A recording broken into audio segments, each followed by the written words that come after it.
16장의 말씀. 드디어 이제 사무엘상의 진정한 주인공 다윗이 오늘 등장합니다. 그죠? 우리 프리페어의 진정한 본론인 다윗 이제 왕이 이제 등장하죠. 정말 정말 공교롭게도 하나님께서 인도하신 거라고 생각하는데 우리 4주년 특별 집회에 정말 각기 다른 강사분들이 오셔서 이야기해 주신 어쩌면 결론이 다윗이었어요. 그렇죠? 너무나 놀랍게도. 그래서 또 엊그저께 이제 금요일에도 김용희 선교사님 오셔서 결국 다윗에 대한 이야기를 하셨고 사무엘 15장까지 막 풀어 주셨잖아요. 그죠? 너무 진짜 소름 끼칠 만큼 사무엘 딱 16장 딱 초입까지 선교사님이 딱 나눠 주시고, 그리고 오늘이 딱 16장인데 그죠? 정말 하나님께서 김용희 선교사님이 우리 유튜브를 다 보고 오신 건지 아니면 다윗 여러분 하나님 마음에 합했던 한 사람, 하나님의 나라의 모델로 하나님이 사용하셨던 한 사람. 이 시즌 저와 여러분이 다윗으로 준비되기를 축복합니다. 우리 오늘 1절을 한번 보겠습니다. 1절 우리 같이 한번 읽겠습니다. 시작. 여호와께서 사무엘에게 이르시되 내가 이미 사울을 버려 이스라엘 왕이 되지 못하게 하였거늘 내가 그를 위하여 언제까지 슬퍼하겠느냐. 너는 홀에 기름을 채워 가지고 가라. 내가 너를 베들레헴 사람 이새에게로 보내리니 이는 내가 그의 아들 중에서 한 왕을 보았느니라 하시는지라. 자, 이스라엘 백성이 원해서 세웠던 왕인 사울은 결국 처음엔 겸손했고 처음엔 하나님을 원했고 또 영적인 어떤 체험도 있었고 열정도 있었지만 결국 시간이 지나면서 결국 자신이 왕이 되려고 했습니다. 교만해졌고 그리고 하나님께 그리고 또 사무엘에게 순종하는 삶을 살아가지 못하게 됐어요. 하나님 그 모습을 보시고 사울을, 오늘 이런 표현하시죠. 하나님 직접 표현하신 거예요. 내가 사울을 버렸다. 내가 이제 사울을 버리고 다른 왕을 세울 거다라고 주님이 말씀하십니다. 그리고 하나님 사무엘에게 새로운 왕을 세울 준비를 명령하십니다. 바로 누구죠? 다윗이죠. 어쨌든 다윗을 그래서 사무엘이 무서웠어요. 우리 앞장에 보면 사무엘이 사람들이 있는 앞에서 사울에게 하나님의 말씀을 대언해 버리잖아요. 사울이 그 순간 어쨌든 자존심이 많이 상했어요. 그래서 그 앞에서 사무엘을 억지로 끌고 가서 제사를 지내기까지 하죠. 그죠? 결국 그 남은 짐승으로 제사를 지는. 그러니까 사람들 앞에 자신의 체면을 무시하지 말라는 어떤 억지였죠. 그러니까 사무엘이요, 와, 이 왕 무섭네. 이 왕 내가 진짜 저기 하면 죽일 수도 있겠다. 오늘 이야기하죠. 다른 왕에게 기름을 부으라. 아직 사울이 그렇게 하고서도 사울이 한 40년을 통치했죠. 사울이 있었는데 다른 왕에게 기름을 붓는다. 이거 사울이 가만두지 않을 겁니다. 그래서 하나님이 지혜를 주시죠. 당시에 제사는 이곳 저곳에서 드릴 수 있었어요. 그래서 그거 베들레헴에 가서 제사를 지낸다라고 하면서 실제로 제사를 지내며 그곳에 가서 내가 선택한 왕에게 기름을 부어라. 그래서 다윗에게 지금 찾아갑니다. 그리고 다윗에게 사무엘이 하나님을 통해서 기름 부음을 받게 되죠. 하나님이 사울을 버리시고 하나님 마음에 합했던, 하나님이 아주 어린 16살도 안 된 소년 다윗을 주님이 왕으로 이미 세워버리셨어요. 여러분, 하나님이 찾으시는 이 한 사람이 되기 위해 여러분, 저와 여러분이 오늘 말씀을 통해서 하나님은 왜 다윗을 선택하셨을까? 아주 어린, 그리고 아주 시골에 그냥 그 누구도 주목하지 않고 있던 다윗 한 사람을 주님은 하나님의 나라를 책임질 왕으로 부르셨다 이거예요. 여러분, 저와 여러분들이 정말 다윗으로 이 시즌 이제 다윗이 등장해요. 정말 이제 프리페어의 본론인데 정말 여러분, 저와 여러분들이 다윗의 심령을 가지기를 축원합니다. 다윗의 삶으로 여러분 준비되기를 축복해요.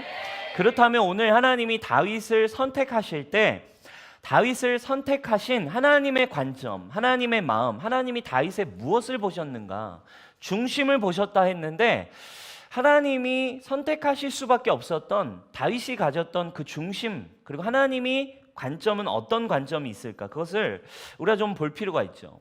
자, 이제 이 새로운 왕을 찾기 위해서 이새의 집으로 갑니다. 베들레헴이라고 하는 이새의 집에 이제 찾아간 거죠. 당시에 영적 지도자였던 사무엘이 뭐 등장하니까 뭐 난리가 난 거죠. 시골에 사무엘이 와서 갑자기 제사를 지내니까 사람들이 놀랐고, 그리고 이새의 집에도 뭐 엄청난, 이거는 뭐 가문의 영광과 같은 그런 일이 돼버렸습니다. 갑자기 뭐 대통령 같은 국가 원수가 이제 방문을 해버린 그런 상황인 거죠. 그리고서 7명의 아들들을 쫙 세워놓고 사무엘이 이제 보죠.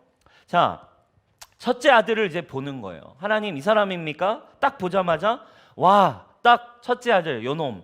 하나님이 이 첫째 아들을 보시고 여기로 오라고 하셨네. 사무엘은 딱 직감했어요. 그리고는 이렇게 얘기하죠. 6절입니다.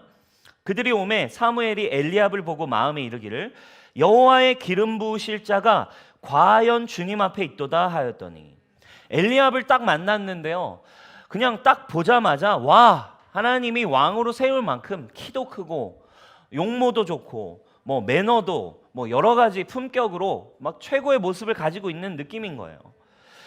그러나 여기서 여러분 뭐가 나타납니까? 하나님이 사람을 보시는 관점과 사무엘, 그리고 사람이 사람을 보는 관점이 다름이 나타나죠. 바로 하나님께서 사무엘에게 딱 뭐라고 하십니다. 7절이에요. 여호와께서 사무엘에게 이르시되 사무엘아, 그의 용모와 키를 보지 마라. 내가 이미 그를 버렸노라. 내가 보는 것은 사람과 같지 아니하니 사람은 외모를 보거니와 나 여호와는 중심을 보느니라 하시더라. 그의 외모를 보고 판단하지 마라. 걔는 이미 내가 쓰기 어려운 사람이야. 이미 엘리압은 사실 하나님이 볼 때 그의 내면과 그의 중심이 쓰기 어려운 상태였어요. 여러분, 외모를 보지 말래요. 외모를 본다라고 이것을 우리가 좀 한번 생각해 본다면 그 사람의 인물, 그 사람의 인상, 그 사람의 학벌, 그 사람의 재산, 그 사람의 인맥, 뭐 이런 것들이죠. 요즘 세상 말로 세상적인 스펙이라고 우리가 할 수 있겠습니다. 여러분, 이거는 철저하게 세상의 기준, 사람의 기준이죠. 인간은 어쩔 수 없어요. 인간은 외모를 봅니다. 인간은 보여지는 기준들을 가지고 갑니다. 우리를 표현할 수 있는 게 보여지는 것입니다. 나의 몸매, 나의 옷, 나의 어떤 외모, 나의 어떤 스타일, 이걸로 우리는 자꾸 우리의 모습을 보여주려고 하는 것이 인간적인 어쩔 수 없는 인간의 모습이에요. 그러나 문제는 우리가 이것을 하나님 앞에서도 자연스럽게 우리는 자꾸 보여지는 것들로 하나님 앞에서 준비되는 거라고 생각합니다. 사람들이 나를 인정해 주는 거, 사람들이 나에게 관심을 갖는 거, 사람들이 더 몇 명이나 모이는 거, 내가 얼마나 더 영적인 척을 할 수 있는가, 어떤 이런 것들로 우리는 사실 착각하고, 우리는 또 그런 경쟁 구도 속에서 보여지는 것들 속에서 하나님 안에서도 갈 수 있게 되더라는 거예요. 그러나 하나님이 그걸 보지 않으셨대요. 그리고 7명의 아들들을 그냥 쭉 지나갑니다. 7명의 아들들 한 사람 한 사람 지나가는데도 하나님이 아니야. 이 아이입니까? 아니야. 셋째입니까? 아니야. 넷째, 다섯째, 여섯째, 일곱째. 7명의 아들들을 다 봤는데도 하나님이 아니야 라고 하시는 거예요. 굉장히 뜻밖의 불편한 상황이 펼쳐졌습니다. 그리고는 그러니까 사무엘은 첫째가 아니라고 하셔서 둘째를 봤는데 둘째도 너무 괜찮은 거예요. 근데 또 둘째도 아니고, 그렇게 7명을 다 봤는데 다 아닌 거죠. 사무엘이 묻습니다. 당신의 자식이 이게 전부입니까? 그러자 이제 이새가 당황합니다. 그게 막내 아들이 하나 있긴 있습니다만 그 아이는 좀 뭐 이런 분위기예요. 그래서 뭐라고 합니까? 그 아이를 데려와라. 그래서 뭐 사람을 보내가지고 멀리 어디 들판에 있는 다윗, 이 모임에도 초대받지 못한 지금 그 다윗을 데려와요. 그리고 여러분, 다윗이 보세요. 여기는 지금 막 사무엘이 와가지고 뭐 거의 뭐 엄청난 행사죠. 집안 행사가 막 그래서 우리 성결하게 하고 제사 지내자. 여러분 당시에 어떤 성결 예식하면 벌써 목욕을 하고 막 씻고 깔끔하게 하는 막 그만큼 벌써 준비를 하고 다 차려입고 딱 행사가 시작됐는데 아닌 거예요. 이걸로 안 된다. 그리고 막내 데려와라. 그래가지고 모든 게 멈춰서 사무엘이 얘기하는 거죠. 막내가 오기 전까지는 우리가 식탁에 앉지 말자. 그러니까요, 막 다 초조하게 행사 그냥 진행 중인데 막내가 오기를 기다리는 거죠. 그런 상태에서 지금 다윗이 딱 그 상황에 등장했는데 여러분 상상해 보세요. 여러분 지금 들판에 몇 날 며칠을 있다가 보통 하루 갔다 하루 돌아오는 게 아니죠. 들판에서 막 이렇게 몇 날 며칠을 보내기도 하는 목자의 삶을 살던 다윗이 왔어요. 여러분 꼴이 어땠겠어요? 꼴이 말이 아니었을 겁니다. 아마 급하게 양들과 이렇게 지내다가 갑자기 불려왔기 때문에 뭐 거룩하게 정결하게 준비했던 형들과는 달리 몸에서 어떤 소똥 냄새, 그죠? 그리고 이제 양들 여러분 아시죠? 그 양들이나 말 있는데 가면 그 바이브 아시죠? 여러분 목자 바이브 여러분 그 냄새 있어요. 진짜 소똥 냄새. 막 이 냄새가 정말 뭐 아무리 옷을 빨아도 이제 사라지지 않을 만큼 배어 있는 그 냄새, 그죠? 그리고 들판에서 몇 날 며칠을 보냈기 때문에 아마 머리는 뭐 엄청 떡져 있고, 그리고 뭐 아무튼 꾀재재한 상태. 거지 같은 꼴을 하고 아마 다윗이 들어왔을 거예요.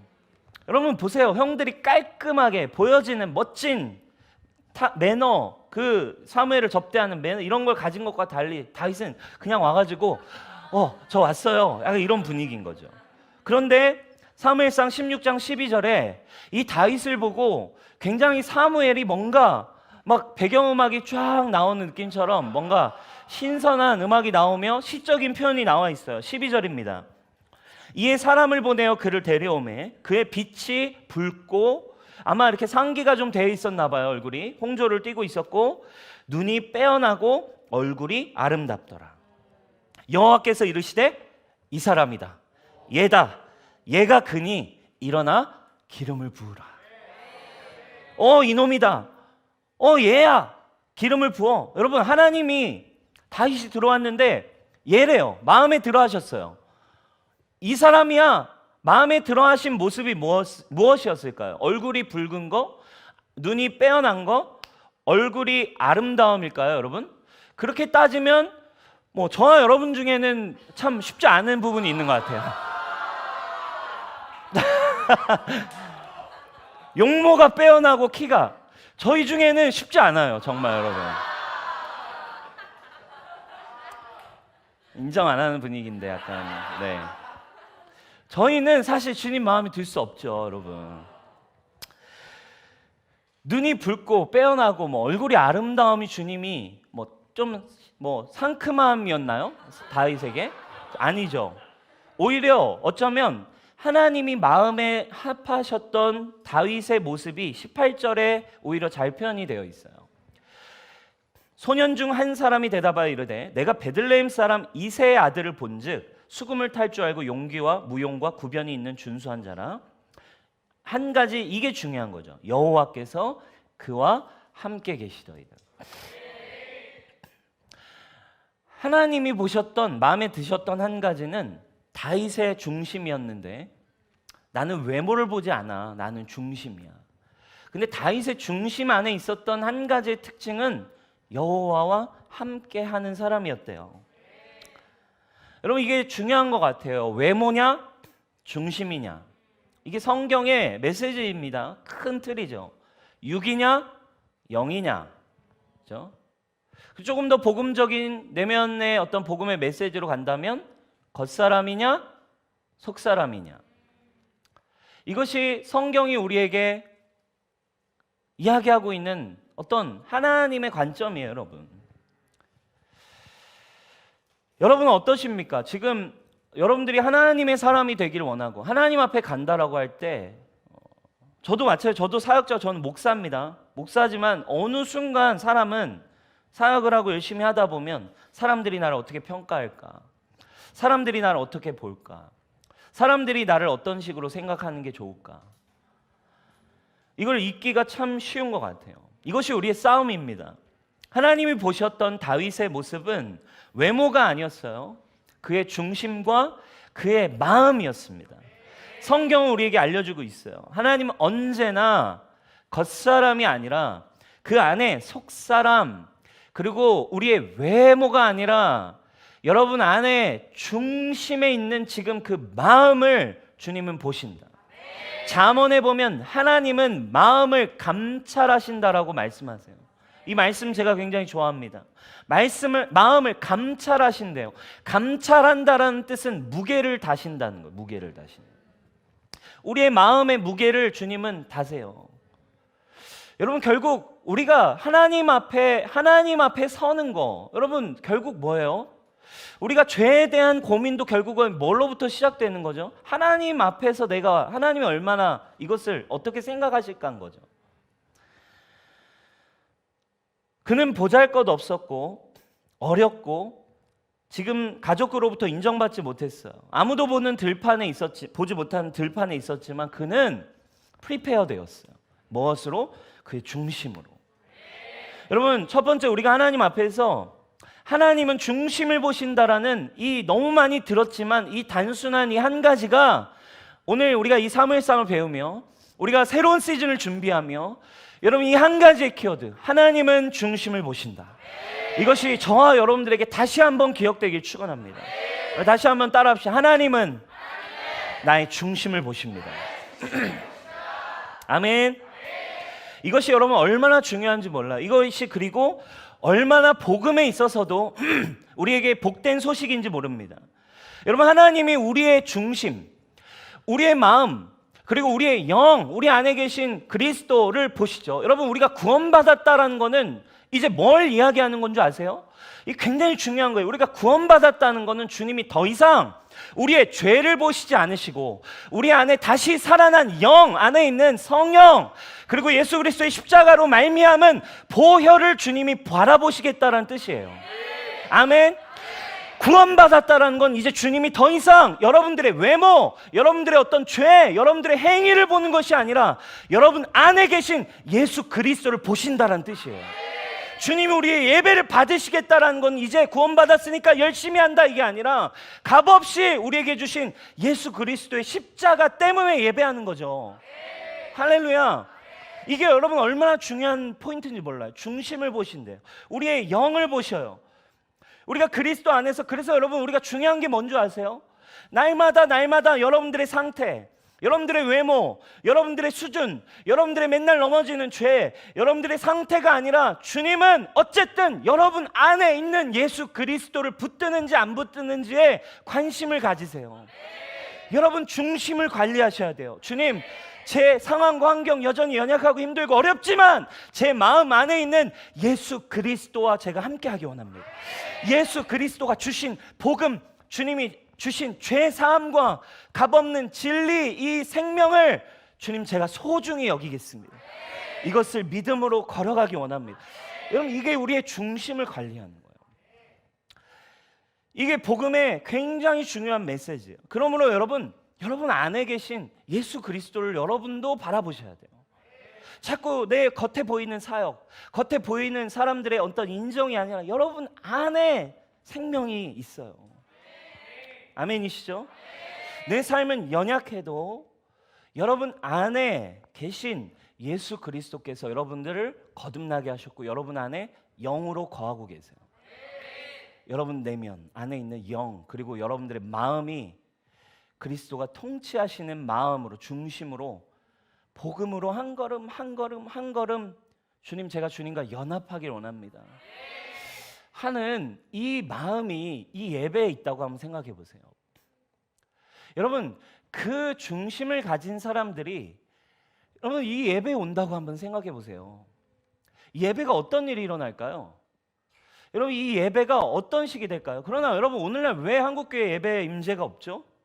오늘날 왜 예배가 그냥 진짜 그냥 앉았다가 그냥 감추고 그냥 가만히 종교 의식을 하듯이 가만히 있다가 하나님 앞에 찬양하는데, 하나님 앞에 예배하는데, 하나님의 말씀을 듣는데 마치 가면을 쓴 것처럼 뭐예요? 중심이 아닌 거예요. 외모, 보여지는 거, 그리고 여전히 내가 죄를 지었으니까 중심으로 주님께 나가면 되는데 내가 죄 지은 거 그냥 그거 가리는 수준으로 주님 앞에 얼마나 주님이 예배에 힘들어 하시겠습니까? 여러분, 이것이 여러분 우리의 중심으로 우리 안에 복음을 주신 예수 그리스도를 믿는 믿음으로 나아가는 여러분 우리 뉴스원교 예배가 되길 바라요. 그러면 여러분 우리의 상황과 환경과 관계없이 이곳은 여러분 또다시 구원의 현장이 되는 것이고 하나님을 만나는 감격의 현장이 되는 것이며 회개의 자리가 일어나게 되고 다시 한번 주님 앞에 믿음으로 일어나는 여러분 축제의 자리가 되는 거죠. 할렐루야. 여러분 진짜 우리가 이 중심으로 이 시즌 주님 앞에 예배하며 나아갔으면 좋겠어요. 믿음으로 나아가는 거죠. 이것이 여러분 사실 왜 중심을 보시는지에 대한 주님이 우리를 얼마나 함께하게 원하시는지, 예수님이 왜 우리의 마음에 들어오시길 원하시겠어요? 우리의 중심을 통해 주님 우리와 함께하게 원하시는 거죠. 그러니까 예수님이 바리새인을 그토록 싫어하셨어요. 바리새인의 의도는 아주 귀했어요. 그렇죠? 나라를 빼앗기고 포로기를 지나면서 더 이상 우리가 하나님을 떠나지 말자. 그래서 모세의 토라와 말씀을 붙들고 막 그걸 지켜내기 위해 열심히 살았던 정말 귀한 하나님의 사람들이었어요. 그러나 어느 순간 그들은 중심을 잃었어요. 여러분, 주님이 이것을 다시 예수님이 오셔서 다윗의 자손인 예수님이 오셔서 이것을 회복하셨어요. 오늘의 이 예배는 여러분 절대적으로 중심으로 나아가는 예배가 되길 축복합니다. 가면 벗으시고 여러분 가장 사랑하시는 여러분 예수님 앞에 나아가십시오. 아멘. 여러분 다윗을 그래서 주님이 기뻐하셨어요. 그냥 그 마음으로 정말 주님 앞에 한 걸음 한 걸음 서 있는, 그냥 주님의 사랑과 주님이 주신 유업과 주님이 주신 언약과 자신의 가정과 가문에 주셨던 역사하셨던 하나님을 기뻐했고 감사했고 소중히 여겼어요. 여러분 이 다윗이 이렇게 하나님 보시기에 중심이 준비됐어요. 여러분 이 다윗이 그럼 이 중심이 어떻게 준비되고 채워져 있었을까요? 첫 번째, 하나님으로 채워졌던 그의 중심과 내면이었어요.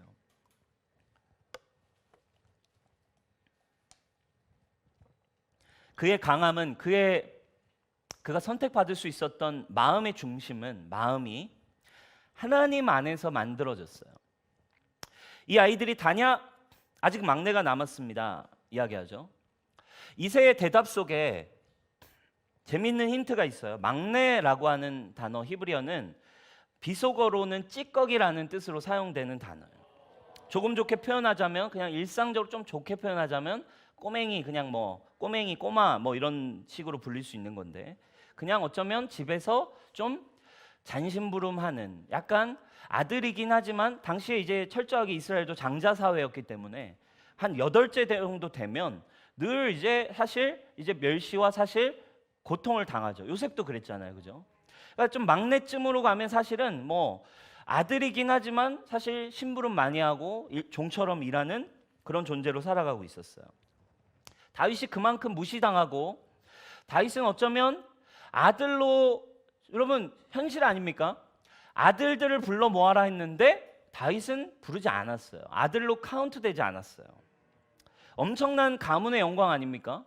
지금 사무엘이 완전 시골 촌구석에 사무엘이 와가지고 우리 집에서 제사를 지낸다. 이거는 가문의 영광이죠. 근데 집안 행사에 다윗은 부를 생각도 하지 않았습니다. 다윗은 사랑받지 못한 아들이었어요. 외로웠고 고독했고 어쩌면 좀 버려져 있는 그런 아들입니다. 외로움 가운데 고독함 속에 있었던 아들이에요. 근데 여러분 아이러니한 것이 있죠. 다윗의 이름 우리 교회에서 많이 다뤘죠. 다윗의 이름의 뜻이 뭘까요? 다윗의 이름 뜻은 be loved라는 뜻을 가지고 있어요. 사랑받은 자. 아이러니하죠. 다윗은 철저히 버려진 청소년 시기에 여러분 이렇게 무시를 당하고, 여러분 이렇게 종처럼 그냥 이렇게 왕따처럼 집안에서도 있지만 왕따처럼 이렇게 대놓고 이렇게 산다면 그의 정체성이나 그의 내면이 여러분 괜찮았을까요? 여러분 보통 뭐 16살 이하 그러면은 15살 정도라고 보면 여러분 가장 무서운 나이 아닙니까? 중2 아닙니까? 중2? 중2인데 어떻게 보면 가장 무서운 그런 시즌인데 다윗은 하나님 마음에 합했어요. 근데 그의 이름은 사랑받은 자였대요. 아무에게도 사랑받지 못했던 그가 어떻게 사랑받은 자의 정체성과 이름을 가질까요? 그는 하나님으로부터 사랑받은 자였어요. 여러분 이것이 굉장히 중요한 메시지예요. 다윗은 예수 그리스도를 예표하죠. 그리고 그 다윗은 예수 그리스도를 예표하고 다윗은 우리 결론에도 얘기하겠지만 결국 예수 그리스도를 믿는 성도들의 모습이에요. Beloved, 사랑받은 자의 정체성을 자신의 환경 속에선 사랑받을 수 없었지만 다윗은 사랑받은 자였어요. 누구를 통해? 하나님을 통해 사랑받은 자였어요. 여러분 정체성이 흔들리면 아무것도 할 수 없습니다. 결국 우리가 예수님을 믿고 회복돼서 하나님의 나라의 일에 사용된다라는 건 회복이에요.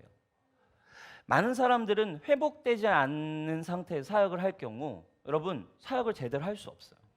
정체성의 문제, 비교되고 또 자존감이 무너지고 또 외로워지고 또 쉽게 넘어지고 감정적으로 쉽게 어려워지는 내면의 멘탈의 정체성이 건강하지 않은 채 회복되지 않은 채 간다면 여러분 사실은 사역을 할 수 없어요. 늘 트러블이 끊이지 않고 어려움이 계속되죠.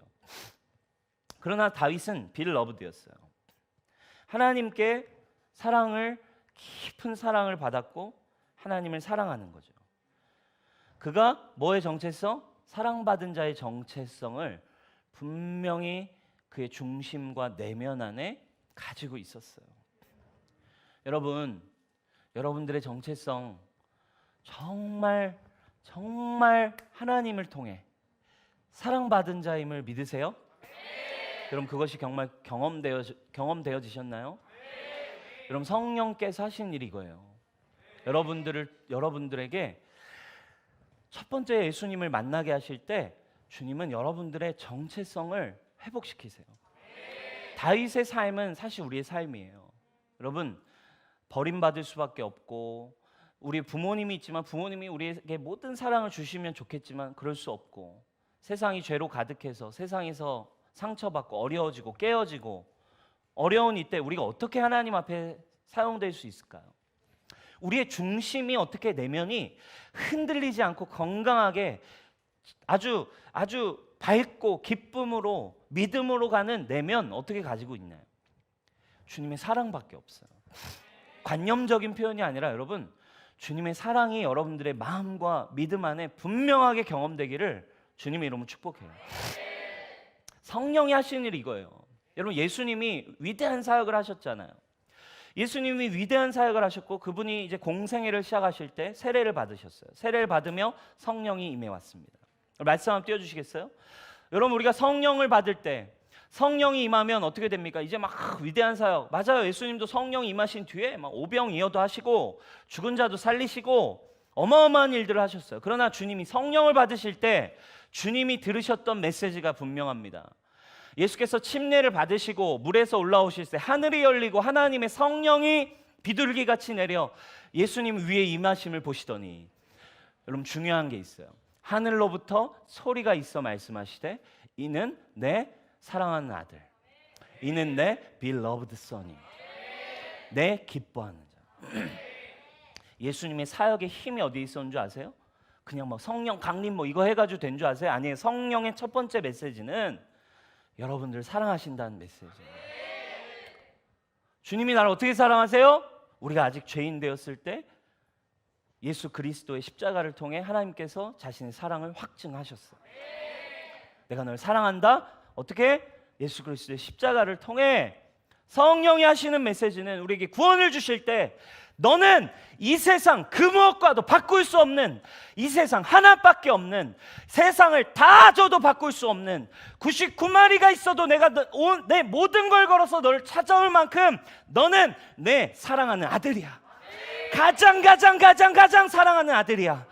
너를 위해 온 천하도 바꿀 수 없는 가장 존귀하고 가장 아름답고 가장 존귀한 나의 딸이고 나의 아들이야. 여러분, 이 음성이 들려지길 축원해요. 이거 들려진 사람에게 두려움이 없는 거죠. 이거 들려진 사람에게 믿음이 생기는 거죠. 할렐루야. 여러분, 다음 주에 나오겠지만 다윗이 어떻게 골리앗 앞에 설 수 있었겠습니까? 골리앗 앞에 설 수 있었던 이유는 여러분, 다윗은 beloved son이었어요. 두려움이 없는, 불안이 없는, 흔들리지 않는 정체성, 그리스도 안에 뿌리 내린 자들. 여러분, 그리스도 안에 여러분 담대하시기 바래요. 여러분, 하나님 짤이고 예수님 짤이고. 아멘? 왜 꿀려서 사냐고. 왜 마음이 맨날 멘탈이 내면이 건강하지 않으세요? 여러분, 살아갑니까? 예수님도 그분이 사역을 하실 때 beloved의 정체성을 가지셨어요. 분명히 이 음성을 듣고 시작하셨어요. 사랑하는 자라는 음성이 우리의 내면에 준비되어야 할 중심이에요. 아멘입니까?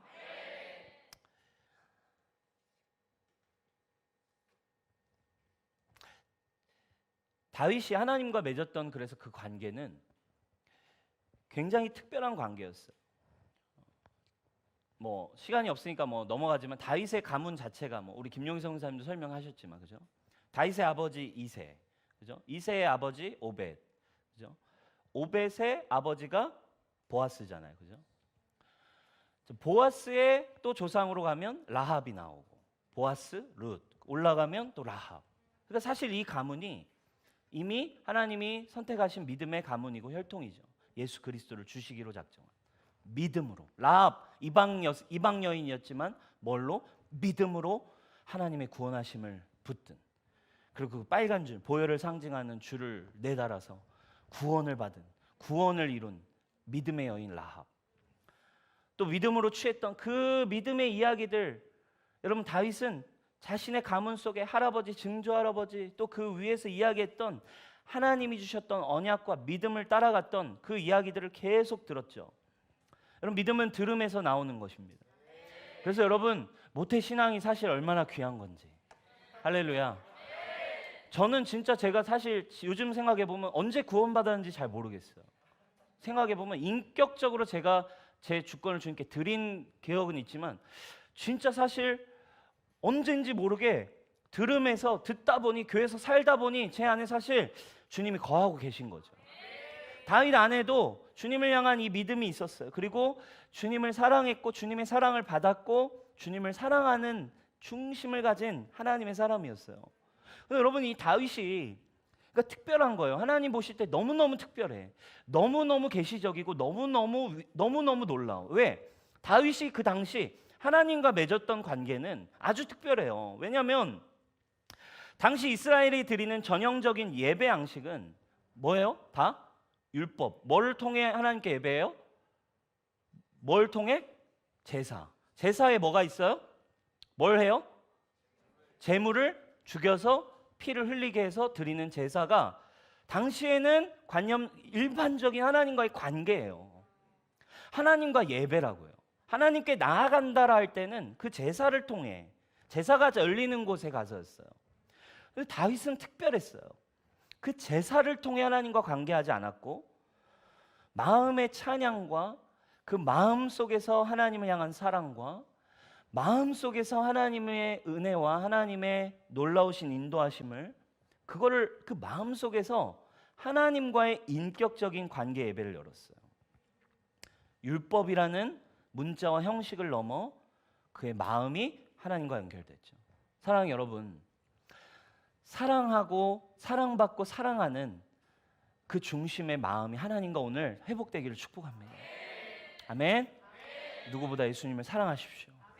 아멘.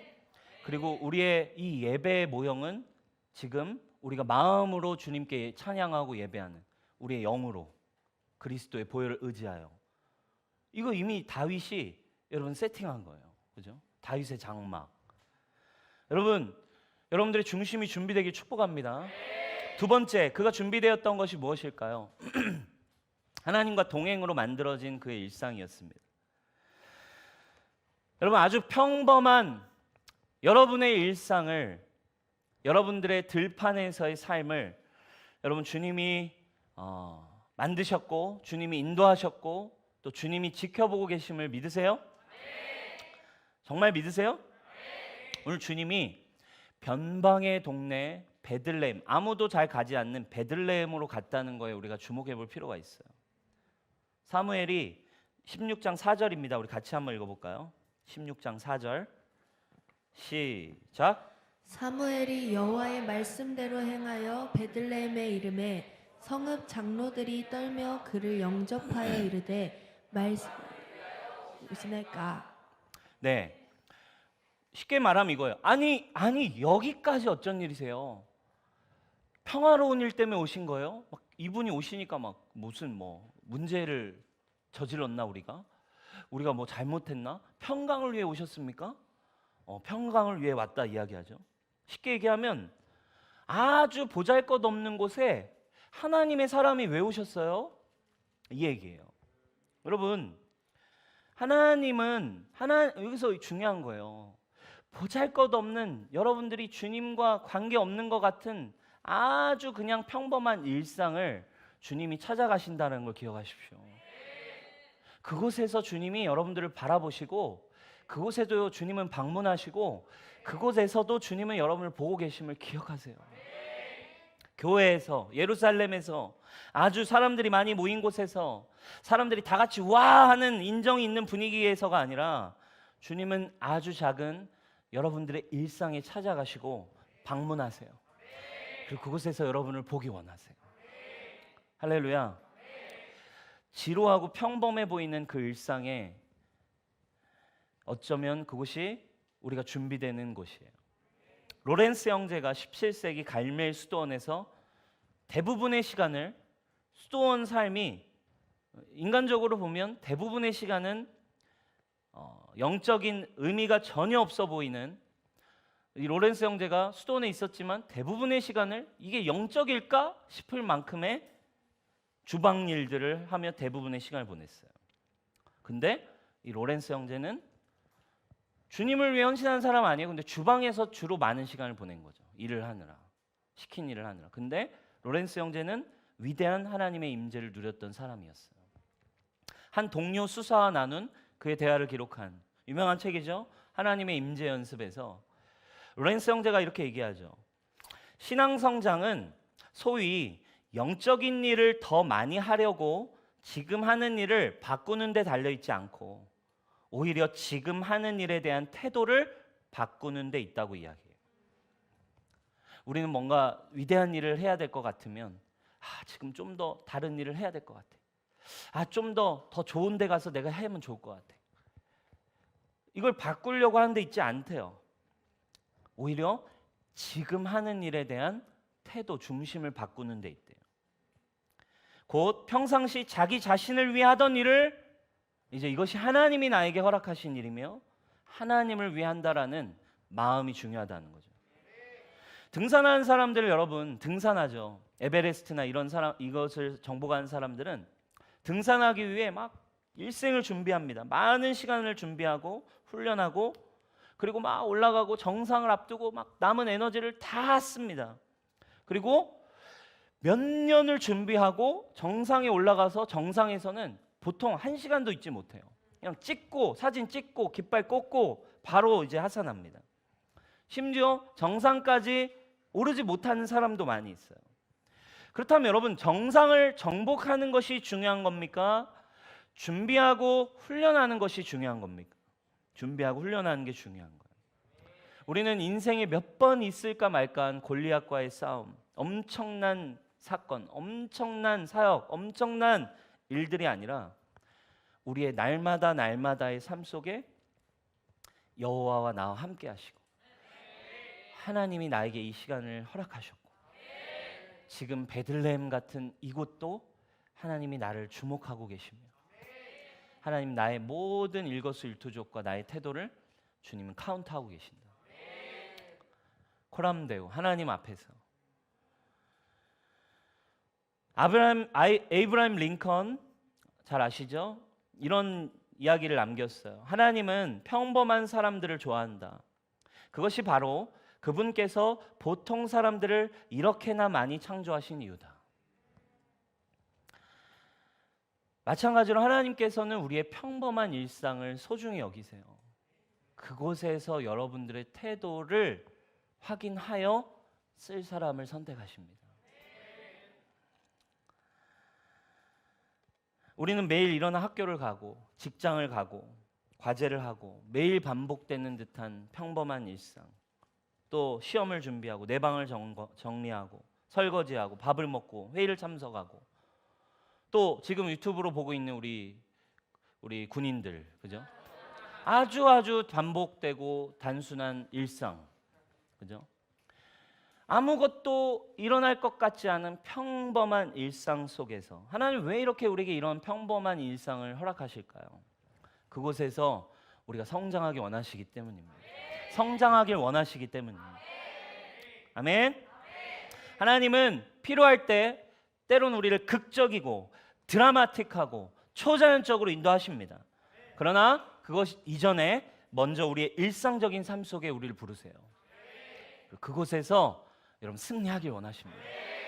아멘.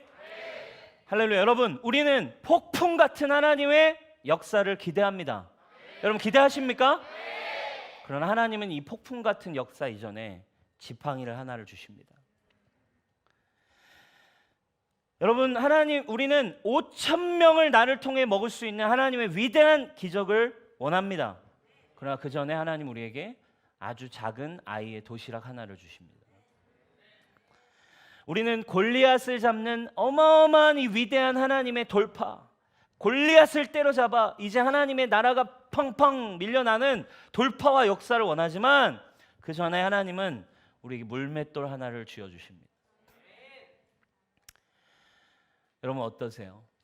여러분들의 중심이 여러분들의 평범한 일상 속에 이 시즌 우리가 다시 마음을 새롭게 하고 평범한 하루 속에 하나님의 임재가 있기를 축복합니다. 이런 중심이 베들레헴 들판 일상 속에 다윗에게는 날마다 준비되고 있었어요. 시편 3편 5절에 이렇게 나옵니다. 내가 누워 자고 깨었으니 여호와께서 나를 붙드심이로다. 눕고 자는 이 평범한 일상 속에 다윗은 하나님의 임재가 있었어요. 눕고 자는 거, 여러분 늘 있는 우리의 일상 속에 다윗은 매일 땀 냄새, 똥 냄새, 범벅이 된 먼지와 들판에서 양떼를 지키는 거. 들판이라는 일상, 들판이라는 연습실, 들판이라는 교실에 있었습니다. 사무엘이 찾아온 그 순간도 그냥 일상 속에 있었어요. 시편 78편을 보면 하나님이 다윗을 선택했는지에 대한 분명한 근거가 나와요. 3번역으로 가져왔어요. 주님의 종 다윗을 선택하시되 어디서 선택하셨대요? 양의 우리에서 일하는 그를 뽑으셨다. 여러분, 하나님의 주권, 하나님 앞에서 여러분 우리의 삶 속에 중심으로 예배자가 되시길 축복합니다. 아멘. 71절 젖 양을 지키는 중에 그들을 이끌어내사 그의 백성인 주님의 백성인 야곱과 주님의 유산 이스라엘의 목자가 되게 하셨다. 양 따위를 돌보는 다윗을 데려다가 이스라엘 전체를 돌보게 하는 하나님의 사람으로 세우셨어요.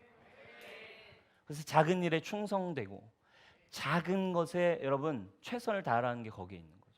큰 거 앞에서 하는 거는 소중하게 생각하지만 아주 작은 것들에 우리가 하나님 앞에 주권을 인정하지 않고 아무리 여러분 하려 해도 주님이 여러분 사용하실 수 없대요. 72절 그는 한결같은 마음으로 그들을 길렀고 슬기로운 손길로 양들을 돌봤다.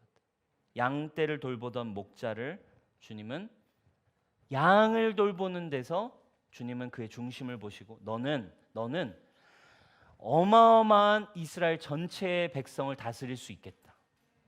내가 널 사용할게. 할렐루야. 여러분들의 아주 평범한 곳에 지금 설거지를 하는 일이든 진짜 아무 느낌 없고 하나님과 이게 무슨 상관인지 하고 있는 곳 안에서도 여러분 주님 뭘 보신다고요? 여러분의 중심을 보십니다. 하나님이 보고 계심을 믿으십시오. 하나님이 여러분들을 인도하셨음을 믿으십시오. 하나님이 가장 완벽한 길로 인도하시는 목자임을 믿고 중심을 들여보세요. 아멘. 그럼 여러분 하나님 여러분 옮기세요. 하나님을 가장 하나님이 사용하실 수 있는 축복의 길로 여러분 옮기십니다. 지금 여러분 좀 힘든 일을 하고 계신 분 계세요? 지금 정말 이게 내 길이 맞나 하는 상황 가운데 고민하고 있는 여러분 있나요? 여러분 가장 빠른 믿음의 길은 하나님의 주권을 인정하는 거예요. 그리고 거기서 중심을 들여서 최선을 다하십시오. 아멘. 오늘 저와 여러분들의 삶의 이 일상의 동행이 여러분들이 있기를 주님의 이름으로 축복합니다. 뭐 좀 많이 있는데 이제 충분히 한 것 같아요. 우리 이제 기도했으면 좋겠습니다. 결론입니다.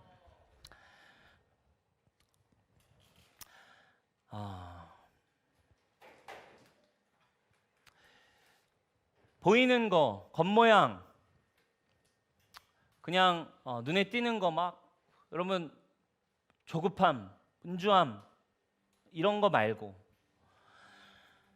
우리 조급해져요. 내 옆에 있는 사람이 막 옆에 교회가 막 이거 하면 막 조급해지고 옆에 있는 사람이 막 더 주님을 위해 하는 것 같으면 막 힘들어지고 그래서 나도 저거 해야 되나? 나도 이거 해야 되나? 나도 이 길로 가야 되나? 여러분 이게 아니라 하나님의 나라를 세우기 위해 중요한 것은 진짜 힘은 오늘 여러분들이 이 지혜를 붙이셨으면 좋겠어요. 진짜 힘은 여호와와 함께하는 중심을 회복하는 것입니다. 아멘. 인플루언서가 아니라 다윗은 인플루언서의 삶이 아니라 아무도 보지 않는 그냥 일상의 일을 하는 목자의 삶이었어요. 많은 사람들은 오늘날 인플루언서가 되길 원합니다. 그러나 다윗은 인플루언서가 되고자 하지 않았어요. 왕궁에 들어갈 계획 다윗에겐 있지 않았어요. 그러나 그냥 목자로서 하나님이 맡기신 나의 부모님이 맡기신 이 양 나에게 주어진 이거 빼앗기지 않고 지켜내고 최선을 다하고 하나님을 찬양하고 그냥 이 평범한 목자의 삶 속에 그의 능력이 있었습니다. 오늘날 하나님의 나라는 이런 다윗과 같은 사람을 주님 찾고 계세요. 우리 뉴스홈교회에 이런 다윗들이 일어나기 축원합니다. 여러분들의 삶이 변화가 일어나기를 축복합니다. 평범함 속에 초자연이 시작되기를 주님의 이름으로 축복합니다. 이 목자의 삶이에요. 하나님의 주권을 인정하고 묵묵히 자신의 삶에서 하나님과 동행하며 지금 나에게 주어진 것이 하나님이 나에게 주신 최선임을 믿고 돌파하여 나아가는 자들. 하나님께 기도는 크게 할 줄 아는데 하루를 하나님 앞에 드릴 줄 모르고 어떻게 주님이 사용하시겠어요? 결국 이 형들 7명의 형들 겉은 멀쩡했고 매너도 있었고 키도 컸고 접대도 할 줄 알고 사람이 보기엔 멋졌지만 17장으로 가봅시다. 7명의 형들 골리앗 앞에 군사로 나갔지만 아무것도 하지 못하고 깨갱합니다. 그러나 평범한 목자였지만 다윗은 골리앗 앞에 아무도 나서지 못할 때 믿음으로 나아가서 당당하게 하나님의 이름을 외치는 하나님의 사람이 되었습니다. 하루하루 겉사람이 아니라 속사람이 채워지기를 주님의 이름으로 축복해요. 우리 이거 가지고 오늘 기도했으면 좋겠어요. 중심 안에 결론, 우리가 한 가지 기도하기 원하는 오늘 결론 기도 제목, 다윗의 중심 안에 정리하자면 하나님을 향한 사랑으로 꽉 채워져 있었어요. 불로도 물로도 끌 수 없는 하나님을 향한 열망과 사랑이 하나님의 어마어마한 사랑을 받았고 그분은 한 분을 향한 중심, 열망. 하나님, 나에게 필요한 거 하나님 당신입니다. 하나님, 내 마음이 주님을 찾습니다. 내 마음에 주님의 임재가 필요합니다. 김용선 선생님 잘 얘기해 주셨잖아요. 죄를 지었어도 연약하고 침울하고 어려운 죄 가운데 놓여진 상황에서도 다윗이 신경 썼던 한 가지는 하나님 나를 떠나지 마세요. 하나님이 나를 떠나지 않았으면 좋겠어요. 이것이 다윗의 마음이었어요. 세상의 기준에도 갇히지 않았고 세상의 외모의 평가에도 다윗은 굴하지 않았던, 세상의 어떤 가치에도 굴할 수 없고 막을 수 없는 율법의 벽과 죄에도 갇히지 않는 그분의 사랑에 매료된 믿음을 갖고 있었어요. 여러분, 이 다윗의 중심은, 주님을 향한 사랑은 복음으로 예수 그리스도로 회복된 그리스도인의 모습을 그대로 보여줍니다. 다윗의 후손으로 그래서 예수님이 베들레헴에 태어났고, 그 예수님의 혈통인 예수 그리스도 안에 저와 여러분들이 다시 태어난 줄 믿습니다. 그러므로 우리 안에는 다윗의 혈통이, 다윗의 믿음이 우리 안에 있는 겁니다. 진짜 복음으로 세워진 그리스도인은 오늘 이 다윗의 중심, 다윗의 주님을 향한 사랑을 가지고 있는 자입니다. 예수님 한 분이면 충분하다는 이 열정과 예수님 한 분이면 충분하다는 이 사랑의 고백을 가지고 사랑으로 회복되는 믿음이 저와 여러분들에게 있기를 축복합니다. 여러분, 주님을 사랑하십시오. 주님을 향한 사랑이 회복되십시오. 우리 자리에 일어나서 함께 우리의 중심을 드리며 우리 잃어버렸던 중심으로 주님을 예배하십시오.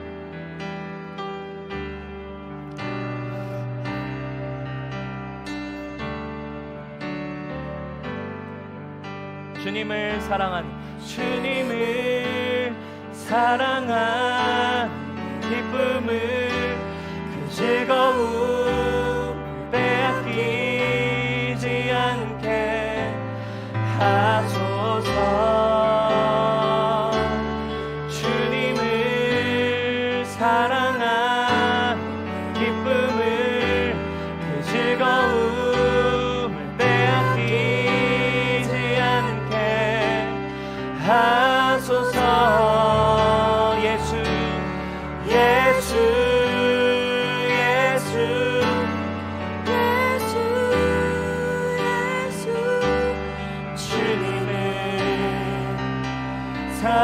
사랑합니다. 우리의 중심을 드리며 예배하십시다. 예수, 예수, 예수, 예수, 주님을 사랑합니다. 우리 다시 한번 우리의 중심을 드립시다. 주님을 사랑한 기쁨을, 그 즐거움을 빼앗기지 않게 하소서. 주님을 사랑한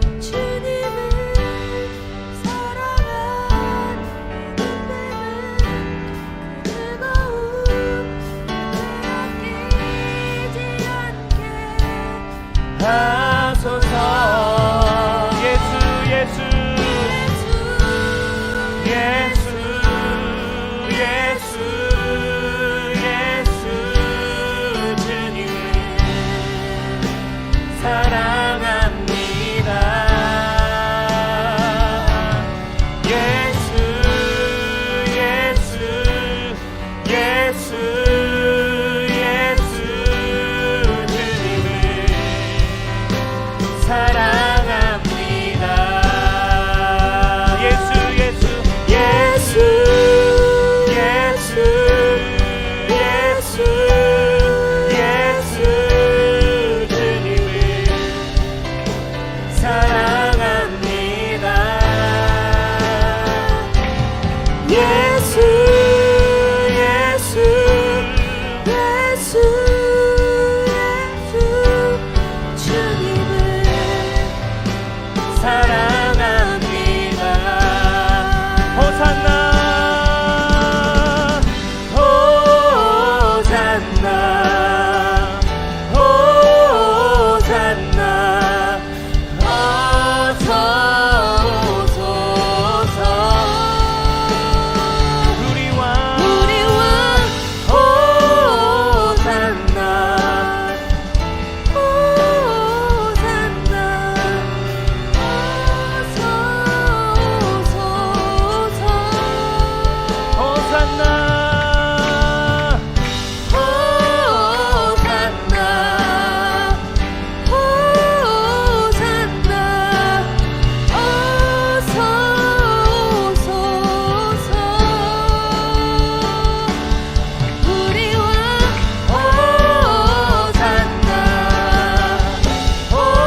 성령 내 영혼을 적시네. 주 말씀 내 길에 빛과 같네. 예수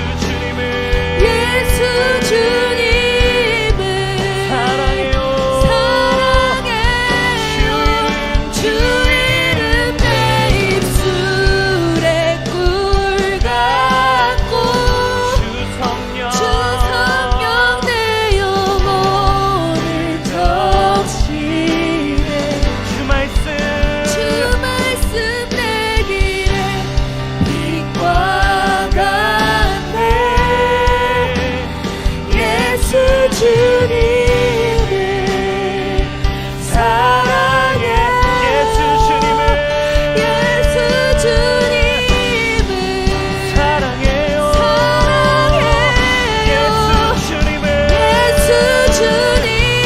예수 사랑해요. 예수 주님을 사랑해요. 주 이름 내 입술에 꿀 같고 예수님 주 성령 내 영혼을 여러분 주님께 우리의 마음을 드리세요. 주 말씀 내 길에 빛과 같네. 예수 주님을 사랑해요. 예수 주님 사랑해요. 예수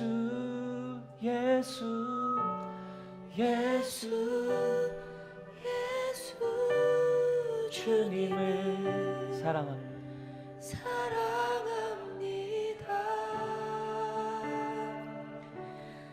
예수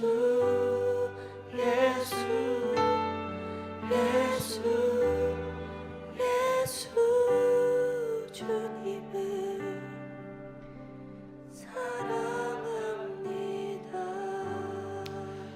여러분, 여러분의 마음에 우리가 늘 드리는 예배 가운데 지금 여러분들의 마음이 정말 무엇으로 채워져 있습니까? 정말 4주년을 지나며 4주년 특별 집회를 정말 지나며 다윗을 향해 주목해 주시고 이번 주 어쨌든 16장 다윗이 딱 이렇게 특별 집회가 끝남과 동시에 다윗이 딱 등장하는 이 하나님의 인도하심을 보며 주님께서 저에게도 제 마음도 새롭게 변화시켜 주셨어요. 여러분 한번 떠올려 보세요. 그 청소년 10대에 그 들판 아무도 없는 그곳에 있었던 그 다윗의 홍조를 띈 그 소년 다윗의 마음을 한번 우리가 떠올려 봅시다. 자신의 상황, 자신의 환경, 부모님 그 누구도 자신을 인정하지 않고 외면당하고 외롭지만 다윗의 마음엔 우리 가족, 우리 조상, 우리 증조할아버지, 고조할머니로부터 주셨던 그 살아계신 하나님에 대한 경외와 감격과 사랑과 충만이 그 안에 있었고 아주 평범한 목자, 그냥 짜증낼 수도 있는 그 목자의 일상 속에 하나님을 경험하여 그 일상 속에 자신의 삶을 하나님께 내어드려요. 하나님, 당신이 나의 목자 같은 분이십니다. 여러분들이 지금 있는 일상은 하나님을 찬양하는 도구인가요? 아니면 여러분들의 그 평범한 일상은 짜증과 불평과 게으름과 무기력의 도구인가요? 여러분, 이 다윗의 이 깊은 마음에 있는 주님을 향한 단순한 주님 한 분을 사랑하고 주님 한 분을 기억하며 주님 한 분 때문에 감동하고 기뻐했던, 또 그 사랑 때문에 회복되어 있는 이 빌러브드의 정체성 안에 다윗은 아마 이 세상 가장 행복한 한 사람이었던 것 같아요. 그래서 주님은 어쩌면 열정이 있는 막 주님의 나라의 포부를 가진 이런 거대한 믿음을 가진 사람이어 선택한 게 아니라 하나님 때문에 그 그 암흑기에 그 사사기가 끝나는 그 시즌, 하나님 때문에 가장 행복했던 한 사람을 선택하신 것 같아요. 여러분, 우리 뉴스홈교회 이 마지막 시대에 예수님 때문에 가장 행복한 한 사람이 되시기 바랍니다. 우리의 중심이 예수님 한 분을 향한 사랑으로, 주님을 향한 사랑으로, 믿음으로 충만하게 우리의 일상이 채워지기를 선포합니다. 주님, 나의 삶이, 나의 마음이, 나의 일상이 예수님을 향한 사랑으로 회복되게 하여 주십시오. 나의 하트가, 나의 중심이 주님을 향할 것입니다. 우리 함께 주여 외치고 기도합니다. 주여!